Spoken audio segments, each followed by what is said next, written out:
السلام علیکم ورحمۃ اللہ وبرکاتہ۔ ناظرین کرام، آج کی اس ویڈیو میں ہم ایک ایسے معاملے پر بات کریں گے جس نے ملک بھر میں نئی بحث چھیڑ دی ہے۔ ایک طرف قومی گیت وندے ماترم سے متعلق مجوزہ قانون یا بل کی خبر زیر بحث ہے، اور دوسری طرف جمعیت علماء ہند کے صدر مولانا ارشد مدنی نے اس موضوع پر اپنا تفصیلی موقف پیش کیا۔ اس ویڈیو میں ہم دونوں پہلوؤں کو آسان زبان میں سمجھیں گے تاکہ آپ اس معاملے کی مکمل تصویر جان سکیں۔ ناظرین، سب سے پہلے بات کرتے ہیں اس بل کی، جس کے بارے میں مختلف میڈیا رپورٹس میں کہا گیا کہ راجیہ سبھا میں قومی ترانے اور قومی گیت سے متعلق ایک اہم بل منظور کیا گیا۔ ان رپورٹس کے مطابق اس بل کا مقصد قومی علامتوں کے احترام کو یقینی بنانا بتایا جا رہا ہے۔ خبروں کے مطابق اس بل پر راجیہ سبھا میں تقریباً 1 گھنٹے تک بحث ہوئی۔ اپوزیشن جماعتوں نے مرکزی وزیر داخلہ امت شاہ کی موجودگی کا مطالبہ کیا، لیکن مطالبہ پورا نہ ہونے پر انہوں نے ایوان سے واک آؤٹ کیا۔ اس کے بعد ایوان میں موجود ارکان نے بل کی منظوری دی۔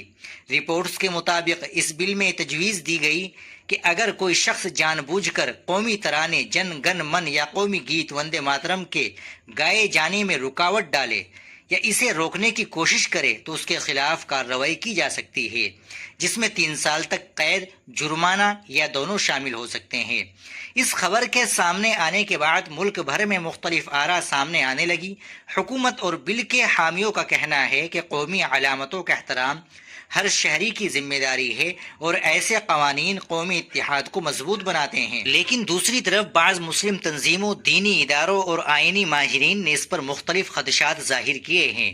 ان کا کہنا ہے کہ اگر اس قانون کی تشریح اس انداز میں کی گئی کہ کسی شخص کو وندے ماترم پڑھنے یا گانے پر مجبور کیا جائے تو اس سے مذہبی آزادی اور آئینی حقوق کے حوالے سے سوال پیدا ہو سکتے ہیں۔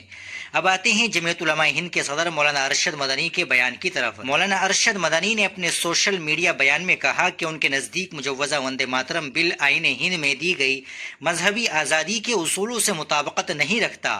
انہوں نے کہا کہ ملک کے ہر شہری کو اپنے مذہبی عقیدے کے مطابق زندگی گزارنے کا آئینی حق حاصل ہے اور کسی بھی شخص کو اس کے مذہبی عقیدے کے خلاف کسی عمل پر مجبور نہیں کیا جا سکتا۔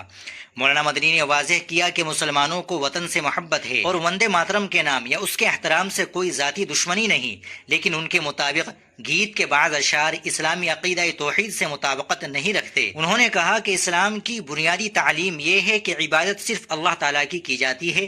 اگر کسی گیت یا نعرے کے بعض الفاظ یا اشعار مذہبی عقیدے سے متصادم محسوس ہو تو مسلمان انہیں پڑھنے سے گریز کرتے ہیں، اور یہی ان کا مذہبی حق بھی ہے۔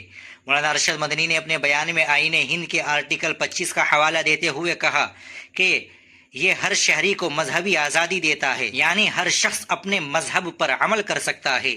اسی طرح انہوں نے آرٹیکل 19 کا بھی ذکر کیا، جس کے مطابق ہر شہری کو اظہار رائے کی آزادی حاصل ہے۔ ان کا کہنا تھا کہ کسی شہری کو اس کے مذہبی عقیدے کے خلاف کوئی نعرہ، گیت یا نظریہ اختیار کرنے پر مجبور نہیں کیا جا سکتا۔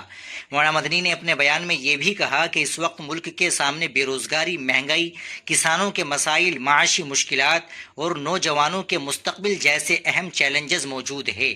ان کے مطابق پارلیمنٹ کو ان بنیادی مسائل پر زیادہ توجہ دینی چاہیے تاکہ عوام کو براہ راست فائدہ پہنچ سکے۔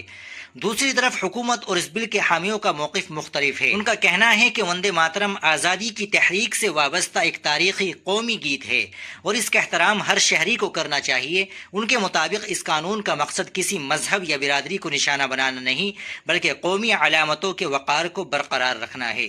اسی دوران آئینی ماہرین بھی اس معاملے پر اپنی رائے دے رہے ہیں۔ کئی قانونی ماہرین کا کہنا ہے کہ اگر اس قانون کا اطلاق ہوتا ہے تو مستقبل میں عدالتوں کو دیکھنا پڑ سکتا ہے کہ قومی علامتوں کے احترام، مذہبی آزادی اور اظہار رائے کی آزادی کے درمیان آئینی توازن کس طرح قائم رکھا جائے۔ ان کے مطابق عدالتیں اس بات کی وضاحت بھی کر سکتی ہے کہ قانون کا اطلاق کن حالات میں ہوگا اور اس کی حدود کیا ہوگی۔ ناظرین، یہ معاملہ صرف ایک قومی گیت کا نہیں بلکہ آئینی حقوق، مذہبی آزادی، قومی یکجہتی اور جمہوری اصولوں سے بھی جڑا ہوا ہے۔ اسی لیے اس پر مختلف سیاسی جماعتوں، سماجی تنظیموں، مذہبی اداروں اور قانونی ماہرین کی آراء ایک دوسرے سے مختلف ہے۔ ایسے حساس معاملات میں ضروری ہے کہ ہم جذبات سے زیادہ آئین، قانون اور مستند معلومات کی بنیاد پر گفتگو کرے، کیونکہ اختلاف رائے جمہوریت کا حصہ ہے، لیکن قومی امن اور سماجی ہم آہنگی بھی اتنی ہی اہم ہے۔ اب دیکھنا یہ ہوگا کہ اس بل کے حوالے سے آئندہ کیا پیش رفت ہوتی ہے، حکومت اس پر کیا وضاحت پیش کرتی ہے، مختلف تنظیموں کا رد عمل کس سمت ہے، اور اگر ضرورت پڑی تو عدالت اس معاملے میں کیا رہنمائی فراہم کرتی ہے۔ ناظرین، اگر آپ کو یہ ہماری ویڈیو معلوماتی لگی ہو تو اسے لائک کریں، اپنے دوستوں کے ساتھ شیئر کریں اور ہمارے چینل کو ضرور سبسکرائب کر لیں۔ ملتے ہیں انشاءاللہ اگلی ویڈیو کے ساتھ۔ السلام علیکم ورحمۃ اللہ وبرکاتہ۔